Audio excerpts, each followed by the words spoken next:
All right, so we're diving into a true classic today, folks, The Godfather. Yep. And you know what? It's not just for, like, film nerds. Yeah. This movie, it's about power, it's about family, it's about choices. Choices we all got to face, really. It's cute. Our source today really breaks it down. You've got the plot, of course, but then you've got the behind-the-scenes stuff, and it even ties it into, why it still hits hard in 2025. Yeah. So get ready, because we've got oranges, a horse head you can't unsee, and maybe, just maybe, some existential dread waiting for us. No, The Godfather, a lot of times it gets thrown into that gangster film category. Right?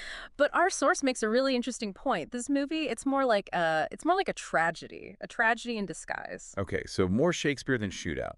I'm kind of intrigued by this. Tell me more. Yeah, well, the source compares it to, like, those classic Shakespearean dramas, Think Yeah. Hamlet, think King Lear, those themes of dynasty, betrayal, ambition that just, like, eats people alive. It's all there. And those themes, man, they're timeless. I can kind of see that, but give me an example. How is, like, Michael Corleone, like Macbeth, for instance? That's a great question. Think about that scene, where Michael, he makes his first kill. Right. He's in that little Italian restaurant, and he knows what he has to do. He has to take out Sollozzo and McCluskey. He's going to protect his family, right? Yeah. But in that moment, when he pulls the trigger, he crosses a line. And it's just like Macbeth when he murders King Duncan. It's like a point of no return. And from there, both of these characters, they just get sucked into this cycle of violence and paranoia. Wow, you're right. I never really connected those dots before. But it makes Michael's whole transformation, from war hero to ruthless mob boss. Yeah. It makes it even more tragic because you can see how it's not just like circumstance, it's his own ambition driving him too. Yeah.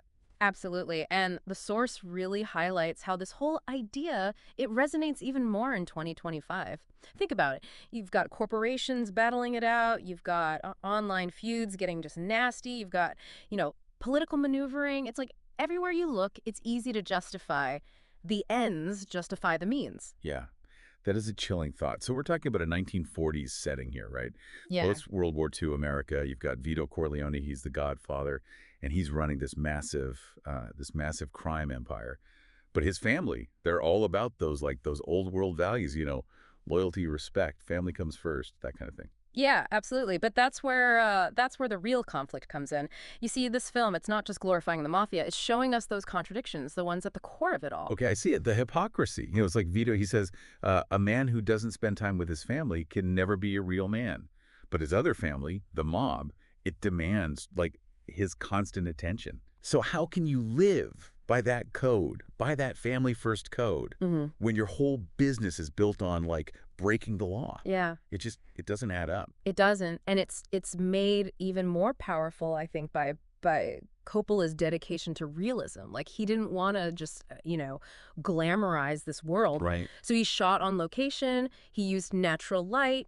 He cast actors who actually, like, looked like real people, not just those, Hollywood stars. Right. He wanted it to feel authentic. It's funny you say that because, Marlon Brando, Yeah. who plays Vito, Oh, yeah. he basically mumbled his lines, right? Right. That wasn't in the script. No, it wasn't. That was, like, totally him. He Yeah. based on a real mobster he'd studied. Yeah, exactly. Talk about, like, commitment to realism. Well, that's incredible, right? And that level of authenticity, Yeah.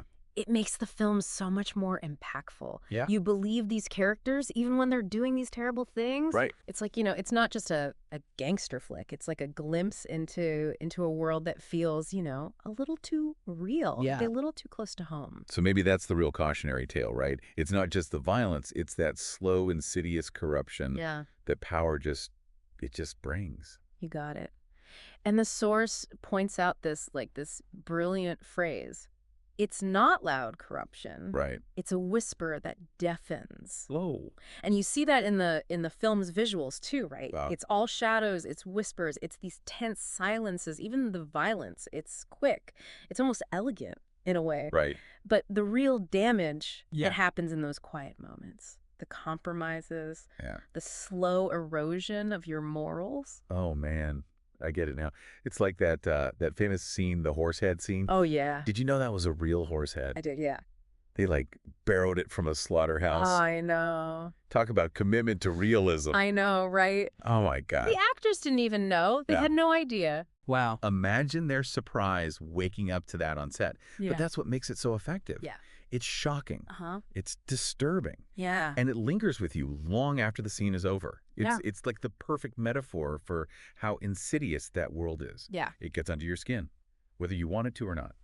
So we've got Shakespearean tragedy, we've got like chilling realism, Yeah. and we've got this warning about how seductive power can be. Where do we go from here?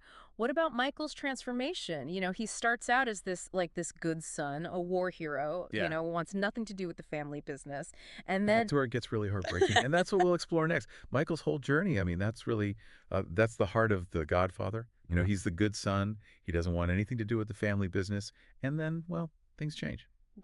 yeah, that's putting it lightly. He goes from war hero to cold-blooded killer. But the source points out it's not like a sudden shift. Right. It's this like gradual descent into darkness. Right. Exactly. It's like watching someone slowly drown. And the scariest part is that, I mean, it's believable. We see those choices that he's given, all those pressures, the justifications he makes in his own mind. It's all there. It's like that line from the source, power doesn't always corrupt, but it always tempts. It's not like Vito's like forcing Michael into this life. Right. In fact, Vito, he warns him about it. Remember that scene early on? Mhm. Vito tells Michael, I never wanted this for you. I worked my whole life. I don't apologize to take care of my family. And I refuse to be a fool dancing on a string held by all those big shots.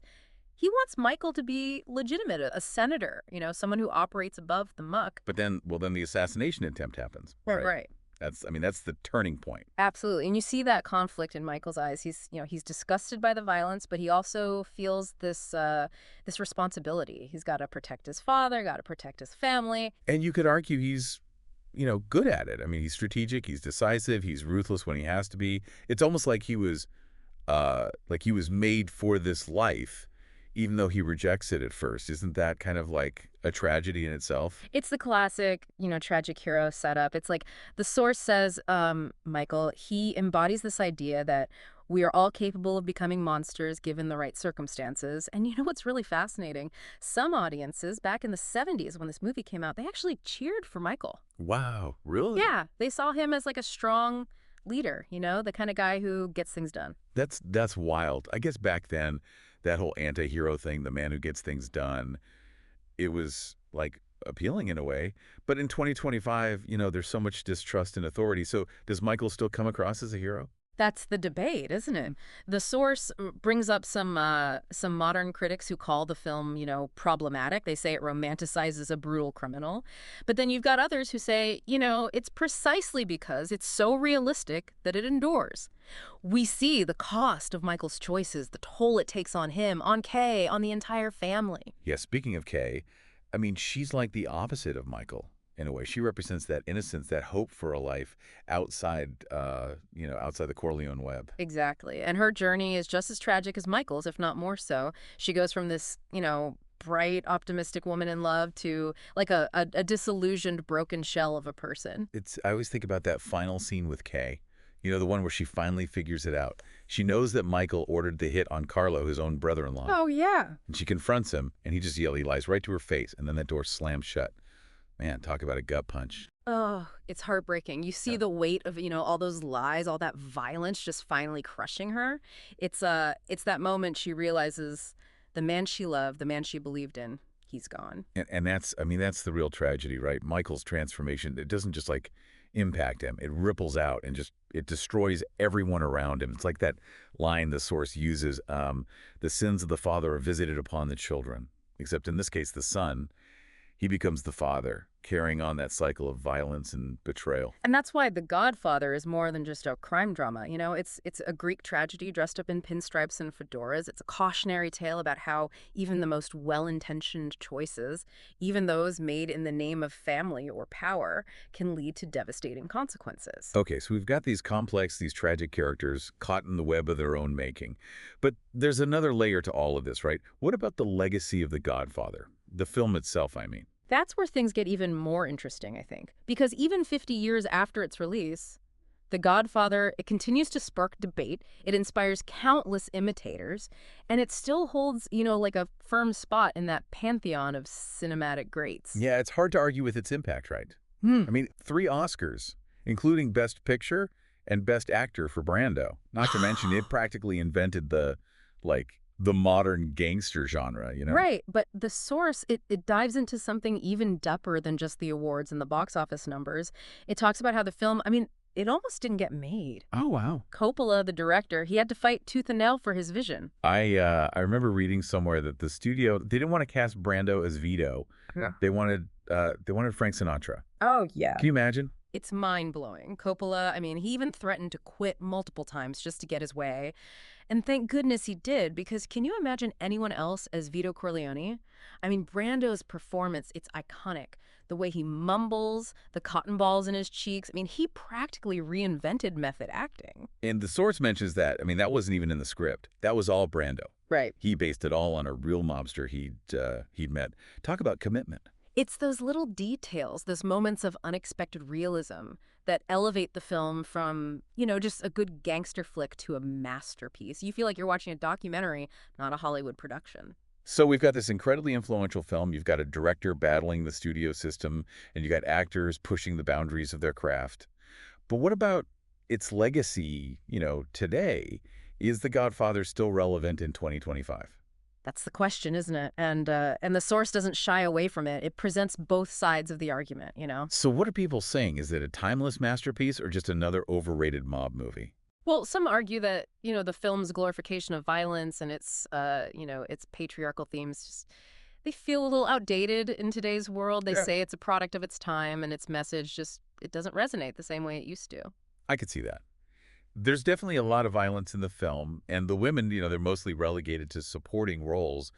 But doesn't that also reflect the reality of that world? Mhm. You know, it's not trying to be like politically correct. It's trying to be honest. That's a valid point, and the source, it highlights how others argue that the film's enduring power, it lies in its exploration of those universal themes, Hmm. like family, loyalty, the corrupting influence of power. They say those themes are timeless, regardless of the setting or the specific characters involved. So is it possible to appreciate the film's artistry, and its cultural impact while still acknowledging its flaws? That's the challenge, isn't it? To engage with art critically, to recognize its context and its limitations without dismissing its value entirely. And that's what makes The Godfather such a rich and rewarding experience. It's a film that, I mean, it demands to be debated, analyzed, reevaluated with each passing generation. I love that. It's not just entertainment. It's a conversation starter. Right? Yeah. It makes you think about the world around you, the choices you make, the legacy you leave behind. Exactly. And the source leaves us with one final thought-provoking question. All right, so we've covered a lot of ground here. The Shakespearean parallels, the realism that Coppola brought to the film, Yeah. the tragic downfall of Michael Corleone, Right. and of course the film's it's enduring legacy, right? Right. But the source leaves us with this really interesting question, and it's Vito's code of honor, that whole family first, loyalty above all. Is that noble, or is it just, I don't know, naive in 2025? It's a question that I think hits even harder today, doesn't it? Yeah. I mean, we're living in this world where trust is, it's fractured. Everyone's just looking out for themselves. Right. So can Vito's old world values, I mean, can they really still hold up? It's like that scene where he says, a friend should always underestimate your virtues and an enemy overestimate your faults. Oh, yeah. That kind of thinking. I mean, it just seems, I don't know, almost quaint now, like something out of a history book. And yet there's a part of us that still, I think, longs for that kind of clear-cut code, Right. that sense of belonging, that loyalty. Maybe that's why The Godfather it continues to fascinate us. It offers this glimpse into a world where those values, I mean, they still mattered, even if they were, ultimately corrupted. But isn't that the tragedy of it all? Yeah. The film shows us how even the best intentions, they can get so twisted. Mm-hmm. How the pursuit of power, it can just poison even the most sacred bonds. It's true. And the source makes this great point about how the film's ending, it really reflects this idea. Think about that final scene where Kay, she finally realizes the truth about Michael. Right. She confronts him, and he denies everything. And then that door slams shut, and it leaves her, I mean, it leaves us in darkness. It's such a powerful image. And Yeah. I mean, it just stays with you long after the film ends. Yeah. It's like the closing of a coffin, the death of their marriage, the death of their innocence. And it's a reminder that the cost of power, I mean, it's often paid by those closest to you. Michael, he might have won the war, but he lost his soul Oh. and everyone he loved in the process.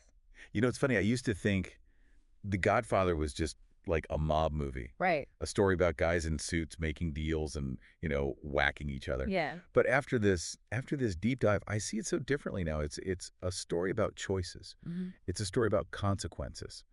And it's about that struggle to hold on to your humanity in a world that just wants to strip it away from you. And that's why it continues to resonate with us today, I think.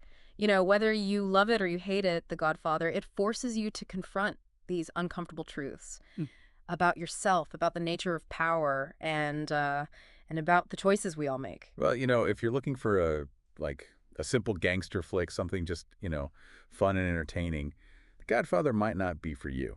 Right. But if you're ready to grapple with some complex themes, to question your own assumptions, and I don't know, maybe even shed a tear or two for a lost soul named Michael Corleone. Well, Then this is a film that you'll revisit again and again, I think. It's a masterpiece that continues to challenge us and provoke us, even 50 years later. And as the source reminds us, The Godfather, it's not just about the mafia. It's a reflection of ourselves, hmm, of our own desires and the choices we make when we're faced with that ultimate offer. Power or peace, family or freedom, loyalty or betrayal. wow, well said. Well, I think that about wraps up our deep dive into The Godfather. Until next time, folks.